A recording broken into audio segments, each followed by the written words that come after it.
Halo, kami kelompok 5 BPL Produk Podcast dari kelas 11. Hari ini kita semua mau bahas tentang kerusakan hutan di Indonesia. Sepanjang tahun 2018, dunia telah kehilangan 12 juta hektar wilayah tutupan pohon. Berdasarkan laporan Global Forest Watch yang menggunakan data dari University of Maryland, Amerika Serikat, seluas 3,6 juta hektar hutan premier hilang pada tahun itu. Yang menarik, Indonesia tercatat sukses mengurangi laju hilangnya hutan premier pada tahun 2018.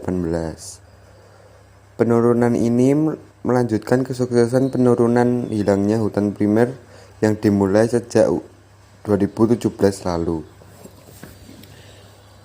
Menurut laporan tersebut, hilangnya hutan primer Indonesia pada tahun 2018 lebih rendah dibanding angka rata-rata tahunan hilangnya hutan primer dari tahun 2002 sampai 2016.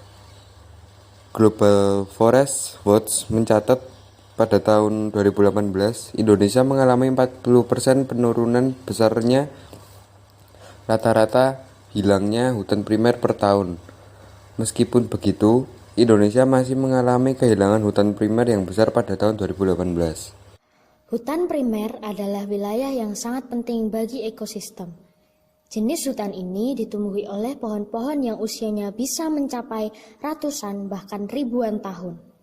Menurut World Resources Institute atau biasa disebut dengan WRI, hutan primer itu bisa menyimpan lebih banyak karbon dibandingkan dengan hutan lain. Selain itu, hutan primer juga merupakan rumah bagi hewan-hewan terancam, seperti orangutan, gorila gunung, jaguar, dan harimau. WRI menuliskan, ketika hutan primer ditebang, hutan tidak akan bisa kembali ke kondisi aslinya. Meski ada peningkatan selama 2 tahun terakhir, perjuangan melawan pengundulan hutan belum selesai. Laporan Global Forest Watch mengungkapkan bahwa dalam 2 tahun terakhir, yakni 2017 sampai 2018, cuaca di wilayah Indonesia terhitung cukup basah. Faktor ini membantu mencegah terjadinya kebakaran hutan besar seperti yang pernah menghanguskan 2,6 juta hektar hutan Indonesia pada 2015. Menurut laporan 2019 akan menjadi tahun El Nino. Ini akan membuat adanya kondisi kering dan bisa menyebabkan kebakaran hutan di Indonesia. Di samping itu, pada 2019, kebakaran hutan telah menghanguskan lebih dari 1.000 hektar di Provinsi Riau. Ini artinya ada kemungkinan terjadi peningkatan jumlah hutan primer yang hilang sepanjang tahun 2019 ini. Nah, setelah kita mengetahui kerusakan hutan primer di Indonesia, kalian tahu nggak sih kalau di dalam tumbuhan yang ditebang secara liar atau dibakar itu ternyata memiliki jaringan-jaringan yang menyusun tubuh tumbuhan dan memiliki fungsi pada tumbuhan itu loh.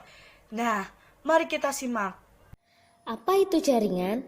Jaringan dalam biologi adalah sekumpulan sel yang memiliki bentuk dan fungsi yang sama. Nah, di situ terdapat struktur jaringan tumbuhan yang menyusun jaringan tersebut. Yang pertama adalah jaringan meristem yang disebut juga dengan jaringan embrionik. Jaringan ini tersusun atas kelompok sel yang tetap mengalami kemampuan untuk membelah diri. Jaringan meristem ini dapat dibedakan berdasarkan asal pembentukan dan letak jaringan meristem. Yang pertama, kita akan bahas asal pembentukannya dulu ya. Di dalam asal pembentukan ini dibagi menjadi 3. Yang pertama adalah promeristem yang terdapat pada ujung akar dan batang. Kedua adalah meristem primer, yaitu jaringan meristem yang ada di tumbuhan dewasa dan sel-selnya masih aktif membelah. Yang ketiga adalah meristem sekunder, berasal dari sel-sel dewasa yang sifatnya itu meristematik. Yang kedua, kita akan bahas letak jaringan meristemnya ya. Di dalam letak jaringan meristem ini dibagi menjadi 3 juga. Yang pertama adalah apikal, yaitu pemanjangan akar dan batang. Yang kedua adalah interkalar, yaitu pemanjangan ruas batang dan bunga. Yang ketiga adalah lateral, yaitu pertumbuhan sekunder pada akar dan batang sehingga menyebabkan tumbuhan itu membesar. Oke, kita lanjut membahas struktur jaringan tumbuhan yang kedua, yaitu jaringan permanen. Jaringan ini berasal dari jaringan meristem primer yang telah berdiferensiasi sehingga mengalami perubahan bentuk dan fungsi.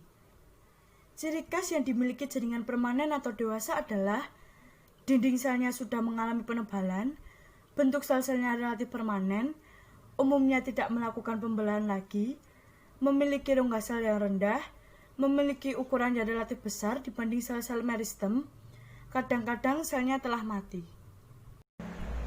Wah, ternyata dalam satu pohon memiliki banyak sekali jaringan di dalamnya ya. Oh iya, ngomong-ngomong tentang hutan nih, aku jadi ingat persebaran flora dan fauna khususnya di Indonesia. Ini ternyata sudah mulai punah ya. Namun ada suatu konservasi atau upaya untuk melindunginya dengan hutan lindung, cagar alam, dan suaka marga satwa. Tunggu dulu, kita bakal jelasin seperti apa sih persebaran flora dan fauna di Indonesia ini. Sebelumnya, aku bakal jelasin tentang definisi flora dan fauna dulu nih guys. Flora adalah tumbuhan yang menyangkut semua aspek mengenai macam jenis tumbuhan dan tanaman.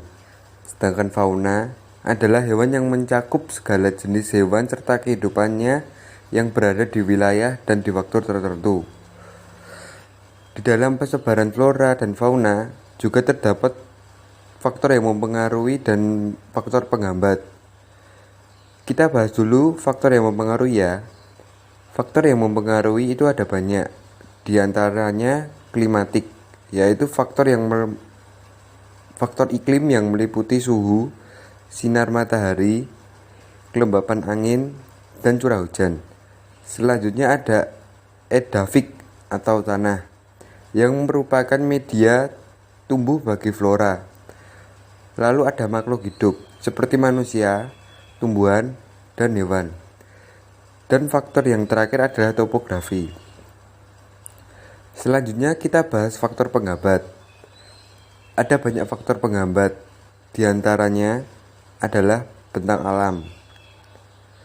Bentang alam yaitu daerah dengan aneka ragam bentuk permukaan bumi, misalnya gunung, sawah, lembah, sungai, dan sebagainya. Yang kedua adalah kondisi biologis. Misalnya habitat yang sudah tidak cocok ditinggali sehingga hewan cenderung bermigrasi untuk menjaga kelangsungan hidupnya. Yang ketiga, iklim.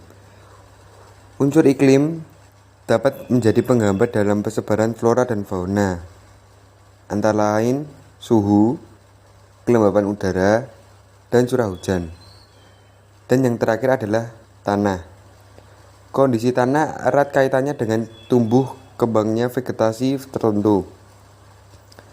Karena faktor-faktor tersebut mengakibatkan adanya kawasan persebaran flora dan fauna di Indonesia. Mari kita simak. Yang pertama adalah persebaran flora di Indonesia. Persebaran flora di Indonesia dibagi menjadi 3 kawasan, yaitu kawasan barat atau Asiatis, kawasan peralihan atau Wallace, dan kawasan timur atau Australiatis. Yuk kita bahas satu persatu. Persebaran flora di kawasan barat yaitu wilayah Sumatera dan Kalimantan yang memiliki hutan hujan tropis dengan vegetasi paling kaya yang didominasi perpohonan besar, contohnya Rafflesia arnoldi dan anggrek.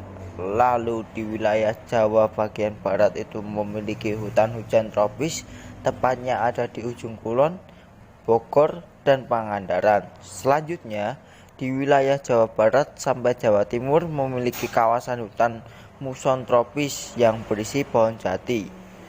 Lanjut ke persebaran flora di kawasan peralihan berada di Sulawesi, Kepulauan Nusa Tenggara, dan Kepulauan Maluku yang memiliki iklim kering atau suhunya panas.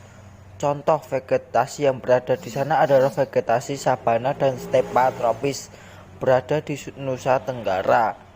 Lalu ada vegetasi hutan pegunungan berada di Sulawesi. Dan yang terakhir ada vegetasi hutan campuran seperti pala, cengkeh, dan kayu manis berada di Maluku. Yang terakhir adalah persebaran flora di kawasan timur berada di Pulau Papua. Memiliki hutan hujan tropis dan memiliki persamaan flora dengan Queensland yaitu Eucalyptus. Sekarang kita bahas persebaran faunanya ya. Persebaran fauna di Indonesia juga dibagi menjadi 3 kawasan, yaitu kawasan barat Asiatis, kawasan peralihan Wales, dan kawasan timur Australia, atau biasa disebut dengan daratan Sahul. Kawasan barat itu berada di Sumatera, Jawa, Kalimantan, dan Bali. Fauna yang berada di sana diantaranya adalah harimau Sumatera, macan tutul, banteng, ular kobra, badak bercula 1, burung elang, harimau Jawa, dan burung rangkong. Kawasan peralihan memiliki kemiripan fauna dengan kawasan Asiatis, yaitu tapir dan monyet. Lalu kemiripan fauna dengan kawasan Australia yaitu burung kakak tua. Sedangkan yang berada di kawasan peralihan ini contohnya adalah anoa, burung maleo, kuskus, babi rusa, dan burung jalak sul. Yang terakhir adalah kawasan timur, yaitu di Papua dan sekitarnya. Fauna yang berada di sana adalah kanguru, burung kasuari, burung cendrawasih, dan berbagai jenis burung, reptil, dan amfibi. Fauna tidak hanya tersebar di Indonesia loh guys, juga ada persebaran di dunia. Kita bahas secara singkat ya. Persebaran fauna di dunia terbagi dalam 3 kawasan, yaitu kawasan nearktik, kawasan neotropik, kawasan Australia, dan kawasan oriental. Wah, ternyata luas sekali ya persebaran flora fauna di Indonesia dan di dunia. Oh iya, balik lagi ke hutan nih. Kalian tahu nggak, di Indonesia ini ternyata punya hutan kapas yang menghasilkan kapas terbaik se-Indonesia loh. Karena kualitasnya bagus. Tepatnya di Sumba Timur, Nusa Tenggara Timur. Karena kualitas tanah dan iklim di Sumba Timur cukup cocok untuk pengembangan kapas. Nah, kira-kira kapas ini akan dibuat menjadi apa sih? Ternyata kapas-kapas ini nanti akan diproses menjadi bahan baku tekstil di Indonesia.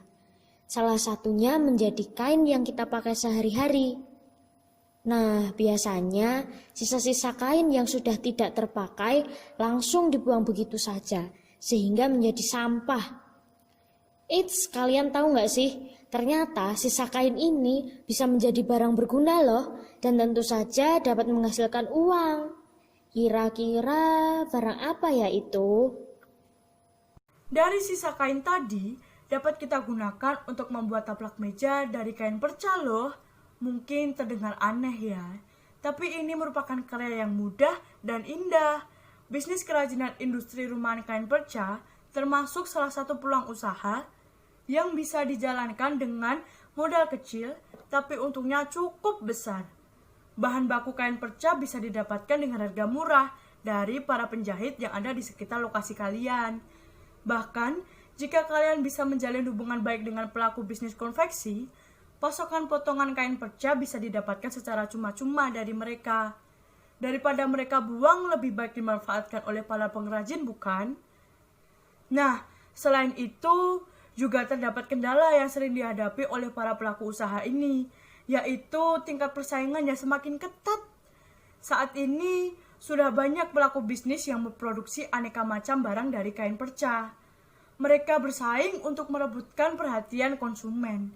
Selain itu, kadang bahan kain perca yang didapatkan tidak semuanya berkualitas bagus nih. Hal ini juga membuat kualitas yang dihasilkan juga akan ikut menurun. Karenanya, untuk menghindari resiko tersebut, terlebih dahulu pisahkan kain perca yang kualitas bagus dengan kain perca yang kualitasnya buruk ya teman-teman, supaya taplak meja yang dihasilkan nantinya berkualitas baik. Pertama, kalian harus mempersiapkan bahan dulu ya. Bahan yang utama tentu saja kain perca. Lalu jangan lupa juga benang jahit dan jarum ya. Dan yang terakhir, siapkan renda sebagai hiasan taplak mejanya. Mari kita membuat. Langkah pertama, guntinglah kain perca aneka warna dan motif dalam satu ukuran. Setelah itu, sambunglah kain yang sudah dipotong tadi menggunakan mesin jahit. Lalu rapikan sambungan kain yang telah dijahit, dan kalau sudah rapi, berikan renda di sekeliling sambungan kain yang telah dijahit supaya terlihat cantik nanti taplaknya. Nah, selesai, taplak meja dari kain perca siap dijual ataupun digunakan. Setelah mengetahui cara membuat taplak meja dari kain perca, kita dapat menjualnya loh. Hanya dengan modal 12.000 kita bisa untung 25% dari penjualan taplak meja ini. Setiap penjualan pasti memiliki BEP atau Break Even Point. Nah, BEP dari penjualan ini adalah 5 per unit. Lalu BEP rupiahnya adalah 125.000. Wah, keuntungannya lumayan juga ya. Oh iya, kita bisa beraktivitas dan bisa membuat karya seperti itu pasti tentunya karena berkat dari Tuhan ya. Kita sebagai umat manusia juga jangan lupa untuk ke gereja. Saat ini ada yang masih online, ada juga yang sudah tatap muka di gereja. Tapi aku masih bingung arti gereja umat Allah itu apaan sih? Orang Kristiani memahami ada dua gambaran dan pemahaman mengenai gereja, yaitu gereja sebagai tempat untuk beribadah bisa berupa gedung atau bangunan, dan gereja sebagai suatu persekutuan umat, yaitu kumpulan umat yang beriman. Nah, gereja dalam artian umum adalah tempat ibadah umat Kristiani. Namun, kita sebagai umat Kristiani menanggapi bahwa arti gereja adalah sebagai sarana persekutuan umat yang beriman untuk membangun relasi antara Tuhan dan manusia. Lalu, bagaimana posisi umat Allah di hadapan Tuhan? Posisi setiap umat di hadapan Allah yaitu sama sederajat, yang didasari oleh cinta kasih untuk hidup dalam berjemaat. Karena di dalam hidup berjemaat dibutuhkan kasih yang hidup, bukan kuasa dan wewenang.